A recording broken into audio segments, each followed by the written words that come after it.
Haydovchilik faqat kasb emas, u insonda matonat, intizom va boshqalar hayoti uchun mas'uliyat hissini shakllantiruvchi haqiqiy hayot maktabi hisoblanadi. Erkin Nazarov uchun esa yo'l oddiy ko'chalar yoki trassalardan ko'ra ko'p ma'noga ega.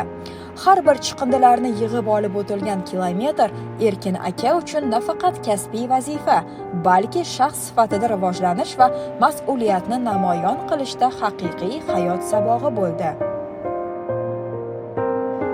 Erkin Nazarov 1985-yildan buyon avtotransport sohasida mehnat qilib kelmoqda. Hozirda u Yashnobod maxsus avtotransport filialida haydovchi sifatida faoliyat yuritmoqda.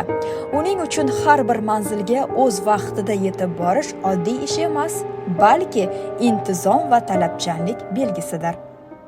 Yashnobod maxsus kelganimga 41 yil bo'ladi. Ishlab kelaman.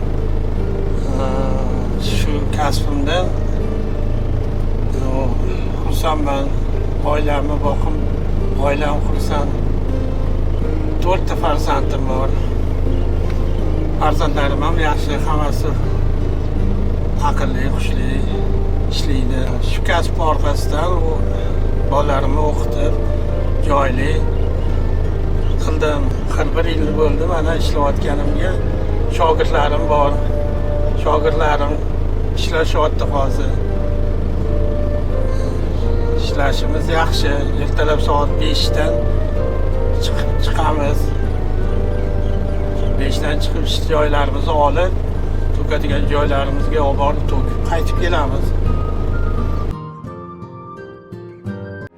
Erkin Nazarovning uzoq yillik halol va fidoyi mehnati sohada yuqori samaradorlik va ishchanlik namunasiga aylandi.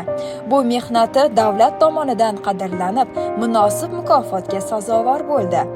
Ya'ni 2025-yil 25-avgustda davlatimiz rahbari uning sohaga bo'lgan sadoqati va faoliyatini yuksak baholab, Erkin Nazarovni shuhrat medali bilan taqdirladi.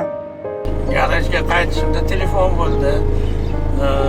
Начальник ekspluatatsiya telefon qilib g'ayrat degan shu sizga mukofot taqdim etishyapti, borar ekansiz deyishdi. Men ancha xursand bo'ldim.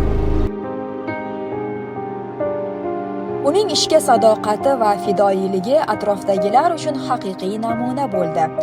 Uning mehnati ko'rinmas bo'lishi mumkin, ammo shahar ko'chalarining osoyishtaligi va tozaligi uchun u beqiyos ahamiyatga ega.